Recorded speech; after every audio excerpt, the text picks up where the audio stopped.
Bonjour à tous et bienvenue sur la chaîne Wrestling Love. On se retrouve aujourd'hui pour une toute nouvelle vidéo. Alors dans cette nouvelle vidéo on va parler de Dragon Gate puisqu'on va donc faire la review du dernier gros show de Dragon Gate et leur dernier gros show c'était tout simplement The Gate of Destiny 2021. Alors c'est un show qui s'est déroulé le 3 novembre.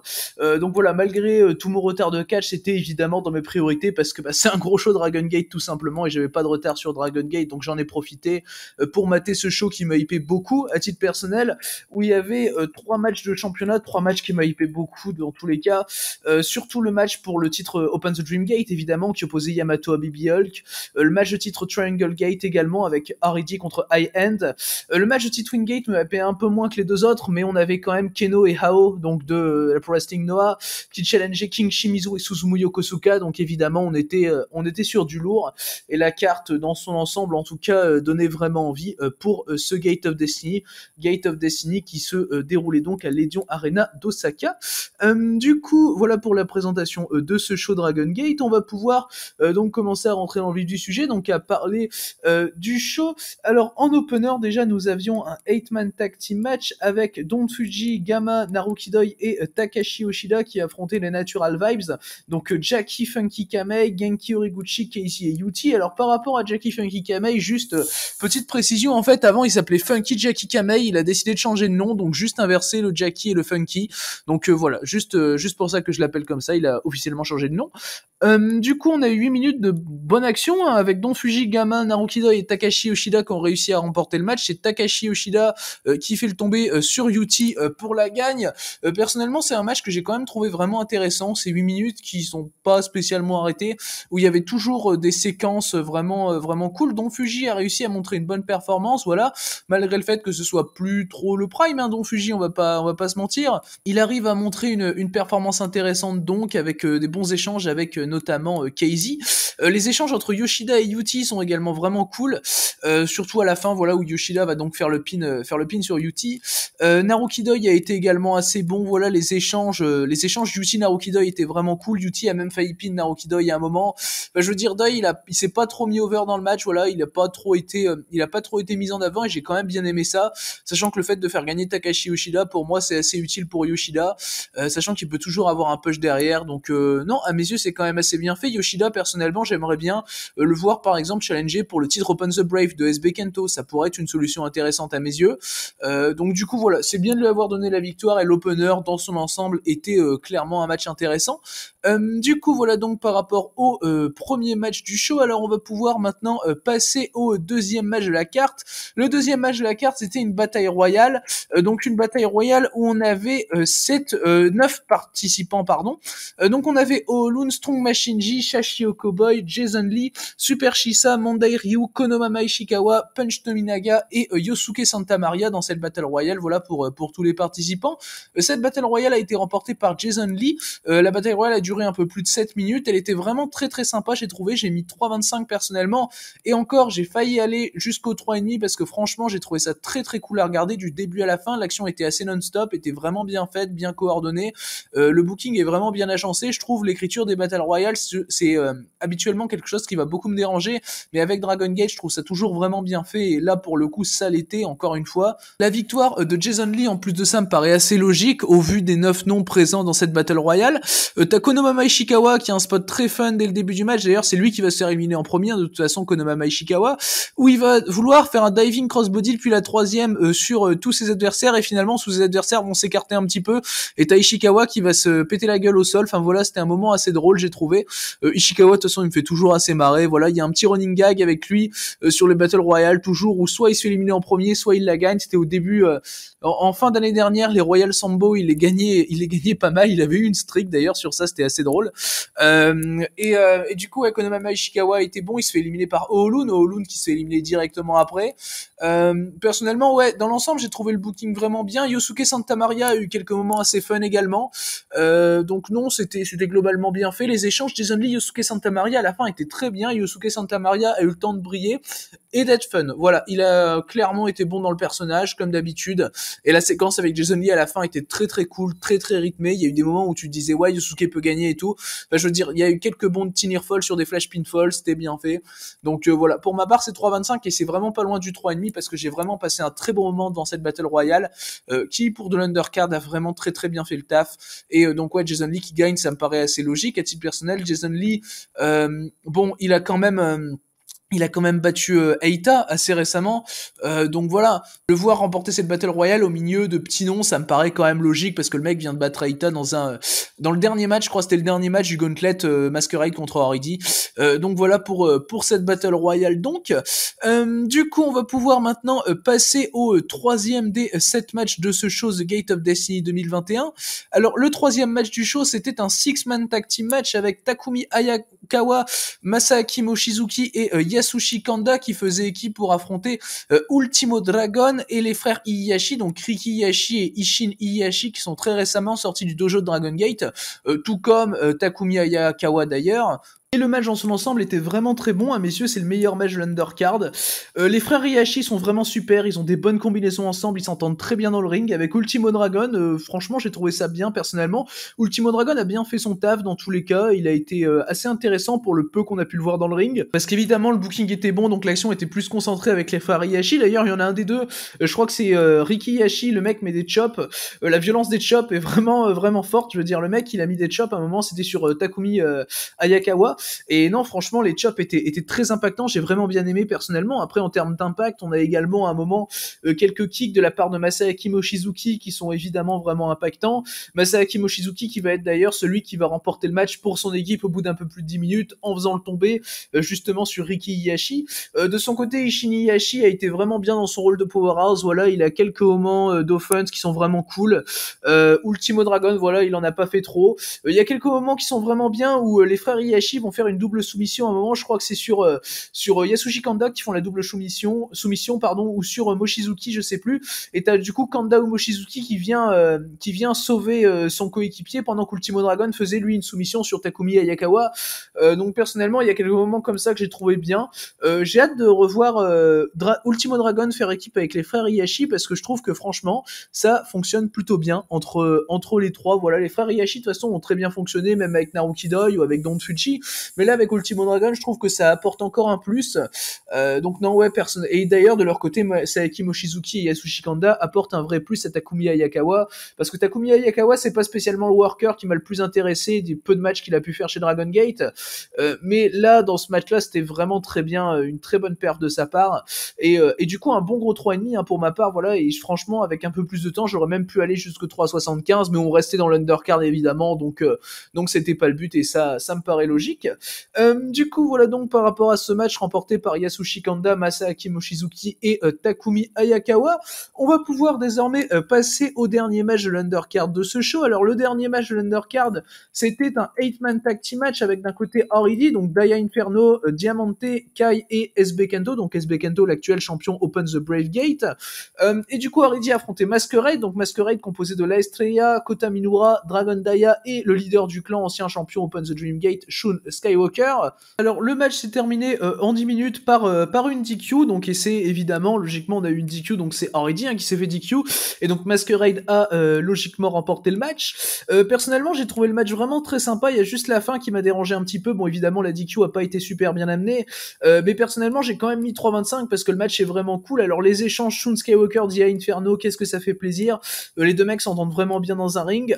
Également les échanges SB Kento La Estrella étaient vraiment très très cool. SB Kento et La Estrella avaient eu un contre 1 dans le fameux Gauntlet dont j'avais parlé par rapport à Jason Lee et Aita, et le 1 contre 1 avait été très court et ils avaient quand même montré une bonne alchimie, et là dans ce 4 contre 4 ils ont remontré une alchimie intéressante, j'ai trouvé. Voilà, SB Kento toujours aussi cool dans son healwork, toujours aussi voilà facile, toujours aussi intéressant. SB Kento il est vraiment très très bon, c'est une pépite hein, SB Kento d'ailleurs, 21 ans, le mec est beaucoup trop fort hein, SB Kento, et clairement tout le match était vraiment intéressant. Voilà, c'est 10 minutes qui sont passées assez vite. Il y a quelques prises de risque de la part de Shun qui étaient assez sympas, notamment un moonsault vers l'extérieur du ring depuis la troisième vers la fin du match qui était vraiment très cool, j'ai trouvé. À la fin, on est sur un échange avec Daya Inferno et il me semble Shun Skywalker. Et Daya Inferno décide à un moment d'attaquer l'arbitre qui voulait le séparer de Shun.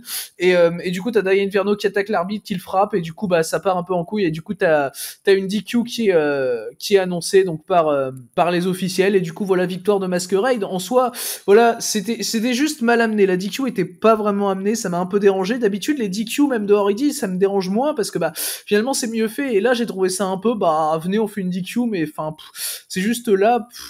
Pour faire solution d'urgence un peu, et c'est un peu dommage parce qu'en soi le match était vraiment bien parti, on avait une action vraiment intéressante et j'étais même à 3,5 avant cette DQ, mais du coup je suis redescendu à 3,25 parce que bah voilà, c'est un peu dommage malheureusement, mais du coup de toute façon je suis persuadé qu'on va avoir de la suite dans les programmes entre Masquerade et Oridi, hein. Ça me paraît assez évident au vu du résultat et puis au vu de certaines rivalités qui peuvent se déclencher, notamment SB Kento contre la Estrella, ça peut être toujours intéressant.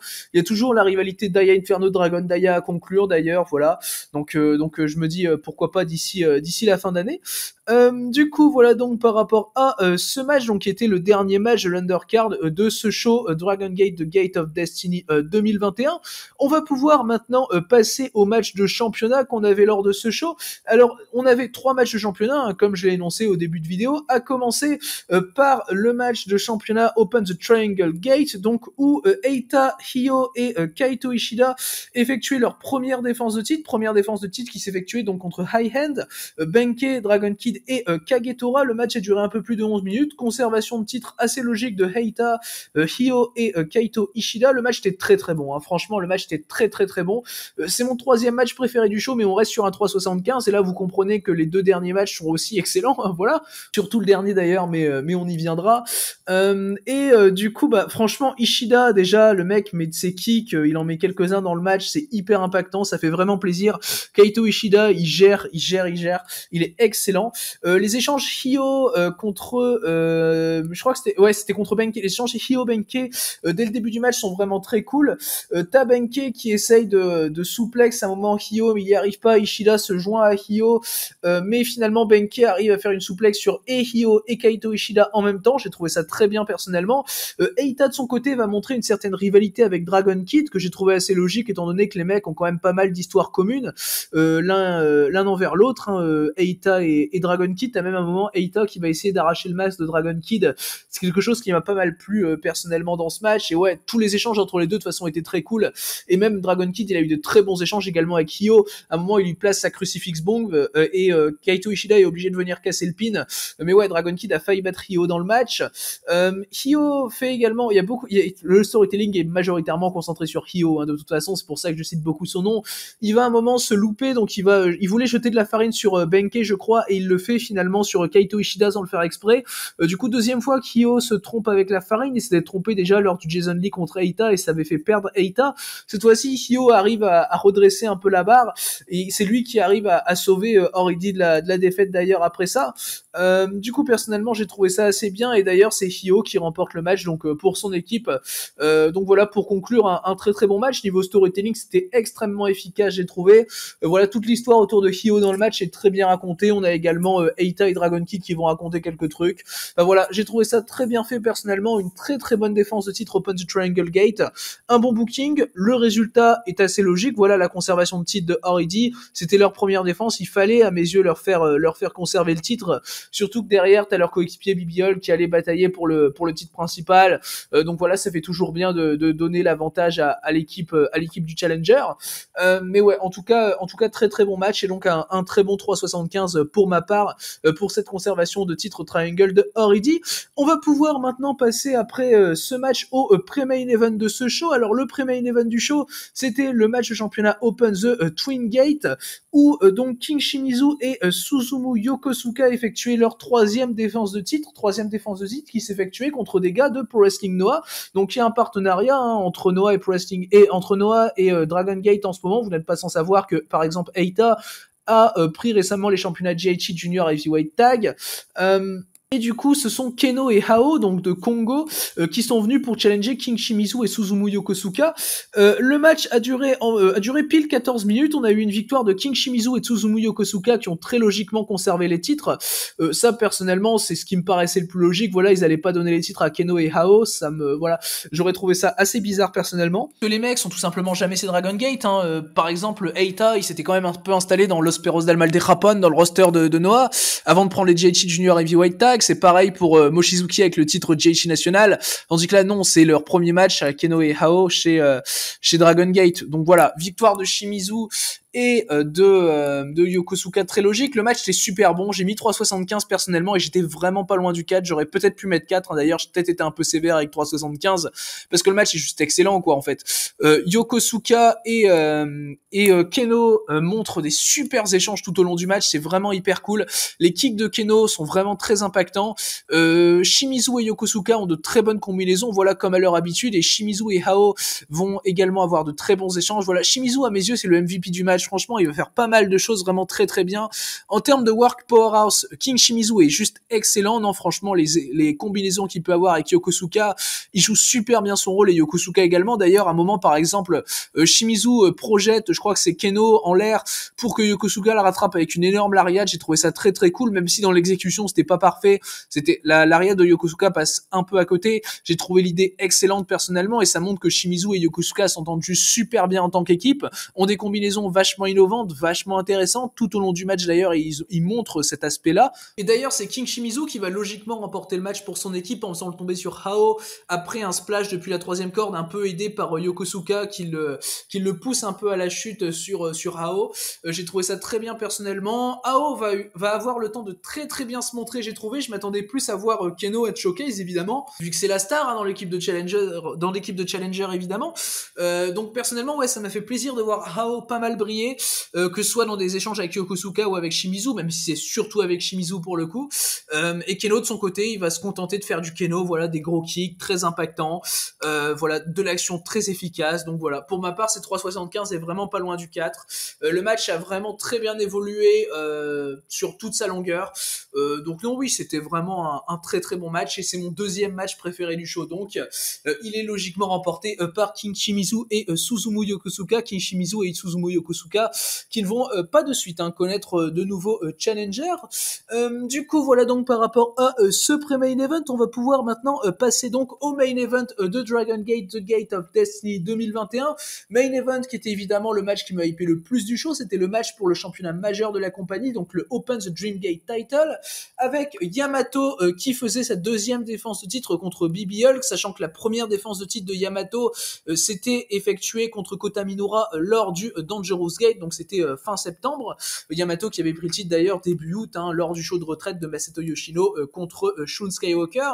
Du coup, cette deuxième défense de titre de Yamato, elle était juste excellente. Non, franchement, le match était vraiment fou, j'ai trouvé. Personnellement, j'ai mis 4,5. C'est mon deuxième match de titre Open the Dream Gate préféré cette année, sachant que j'ai quand même préféré le Shun Skywalker Casey, auquel j'avais mis la note de 4,75. C'était le 31 juillet au Kobe Pro Wrestling Festival. Mais là, Yamato et BB Hulk vont juste montrer quelque chose de génial. BB Hulk, il a eu qu'une seule fois le titre Open the Dream Gate dans sa carrière, et la seule fois où il a eu, c'était donc en 2014-2015, et il avait justement pris le titre à Yamato au Kobe Pro Wrestling Festival 2014. Mais BB Hulk, il a eu donc qu'une seule fois le titre, il le prend à Yamato. Yamato, lui, il avait pas eu le titre depuis 2017, il a eu un peu sa rédemption en battant Kai en juillet dernier dans un No Rope Lumberjack match, puis il a réussi à prendre le titre de Shun Skywalker, c'était un peu la rédemption de Yamato, tu vois, et tu vois, t'as BB Hulk qui arrive, qui a une possibilité de rédemption vraiment forte, parce que BB Hulk, ça fait longtemps qu'il a pas eu une chance au championnat Open the Dream Gate, donc quand même, ouais, il a une possibilité de rédemption vraiment forte, et tandis qu'Yamato vient juste de faire la sienne. Du coup, t'as quand même une dynamique qui est vraiment intéressante déjà dès le début du match, sachant que la dernière chance que BB Hulk a pu avoir pour le titre, en plus de ça, c'était contre Yamato dans son dernier règne en 2017. Là, je parle de dernière chance en 1 contre 1 parce qu'il y avait eu le Dead or Alive 2017. De toute façon, c'était également Yamato champion à l'époque, où ça s'était fait sur une défense à 5. Mais du coup, le match dans son ensemble, ouais, il est juste génial. La hit de Baby Hulk est hyper intéressante. Il va mettre des gros kicks dans le match, évidemment. Baby Hulk fait du Baby Hulk. Yamato va réussir à contrer un moment dès le début du match. Il va faire un Dragon Screw sur Baby Hulk pour essayer de commencer un leg work parce qu'il a clairement vu l'arme que possédait Baby Hulk, donc ses kicks. Et évidemment, c'est Baby Hulk, ça change pas. Mais finalement, Baby Hulk va réussir quand même à revenir dans le match très rapidement. Il va pas subir d'autres moves sur la jambe. À part quelques minutes après, il va subir un deuxième Dragon Screw, mais c'est tout. Franchement, Baby Hulk, il a très bien réussi à bloquer Yamato dans une potentielle offense. Voilà, Baby Hulk a été très très bon, une domination vraiment très cool, très intéressante. Et Yamato de son côté va avoir un très très bon selling. Il va avoir des retours toujours efficaces, toujours impactants. Toujours, il va mettre de la hargne. Yamato, il va avoir quelques nocelles dans le match qui vont être vraiment à bonne dose. Tu vois, les nocelles vont être très bien dosées. J'ai trouvé dans le match, et vraiment tous très bien fait. C'était vraiment bien de ce côté-là. Et le match, ouais, en termes de storytelling, est vraiment une masterclass dans le sens où déjà t'as pas d'intervention de Horidi, ce qui montre quand même que Baby Hulk il est sur un truc vraiment hyper sérieux et tout. Et c'est très rare hein, qu'il n'y ait pas d'intervention de Horidi dans les matchs. Et là tu vois que Baby Hulk il est sur un truc où il doit le faire lui-même. Tu vois, à un moment il va même aller vers l'extérieur du ring. Horidi va jamais intervenir. Ils vont laisser Baby Hulk faire son truc. Ils vont laisser Baby Hulk avoir sa domination.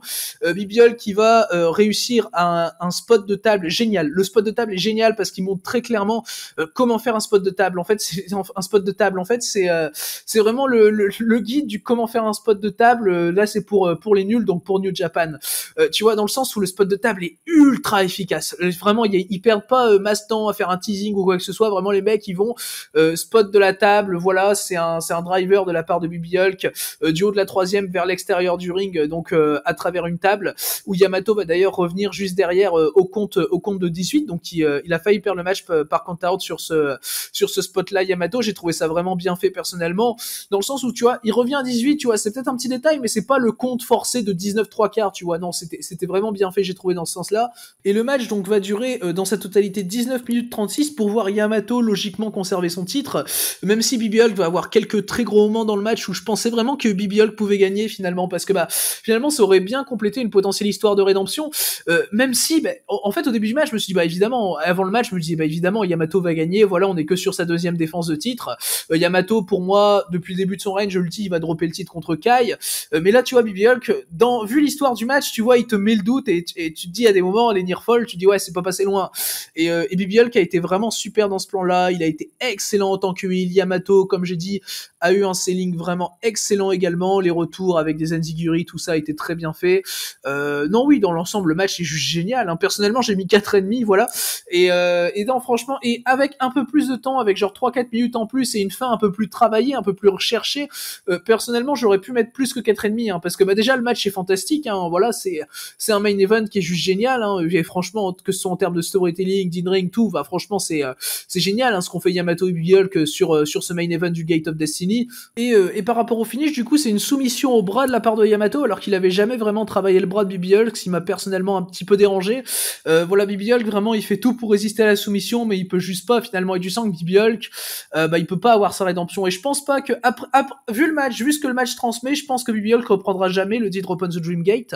Après, je peux toujours me tromper, et j'espère me tromper, parce que Baby Hulk, c'est un worker que j'adore, mais vu ce que le match transmet, vraiment, vu ce que la fin transmet, dans le sens où Baby Hulk domine vraiment quasiment tout le match, et Yamato, au moment où il se montre vraiment le plus opportun, au moment où il se montre le plus dangereux, avec une grosse soumission au bras, juste après un Frankensteiner assez maladroit d'ailleurs. Le Frankensteiner, il va tenter le tomber un peu de manière assez maladroite pour derrière passer sur son armbreaker. Et ouais, ça me dérange un peu que la fin soit une soumission au bras, alors que la seule offense qu'a pu vraiment montrer Yamato dans le match, c'est les Dragon Screw, donc des moves, donc il a attaqué les jambes de Baby Hulk, et puis également, tandis que de son côté, Baby Hulk, il était plus focalisé sur vraiment le dos de Yamato, tu vois, dans le sens où il y a des gros kicks dans le dos de Yamato. À un moment, à l'extérieur du ring, il va prendre Yamato, il va le claquer contre le poteau à l'extérieur.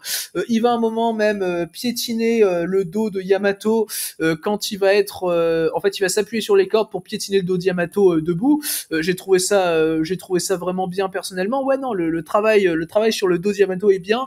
Mais de l'autre côté, pour revenir du coup à la fin, j'aurais aimé que ce soit vraiment plus travaillé. Et c'est quand même un peu dommage dans le sens où tout le match est vraiment génial et t'as cette fin qui te laisse un peu sur ta fin justement. Mais du coup, ouais, conservation de Yamato assez logique.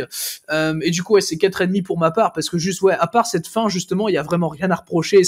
Le match est juste génial et tout est super bien fait, tout est super bien écrit. C'est vraiment une masterclass de la part de Dragon Gate, une nouvelle masterclass de la part de Dragon Gate. Dragon Gate qui ne fait que ça dans cette deuxième partie d'année, entre le Kai Yamato, le Shun Skywalker KZ, le tag de retraite de Masato Yoshino. Non, ouais, Dragon Gate ne fait que des masterclass en ce moment. C'est assez taré, non, c'est vraiment très très bien. Et même le Yamato Minura, bon, c'est pas une masterclass, mais c'est purement un excellent match, tout simplement.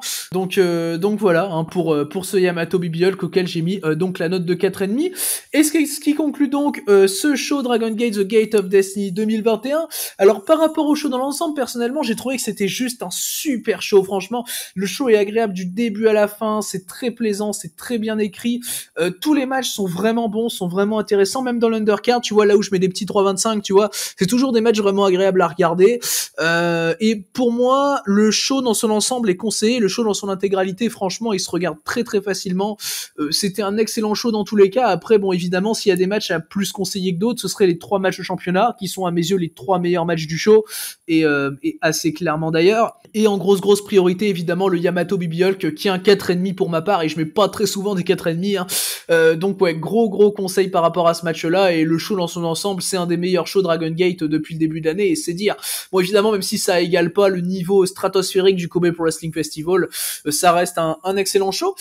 Du coup, c'est ce qui conclut donc cette review de ce show Dragon Gate The Gate of Destiny 2021 qui s'est donc déroulé le 3 novembre. Merci à vous donc d'avoir écouté cette vidéo. J'espère que du coup, elle vous aura plu. Et du coup, d'ici les prochaines vidéos, je vous dis à la prochaine.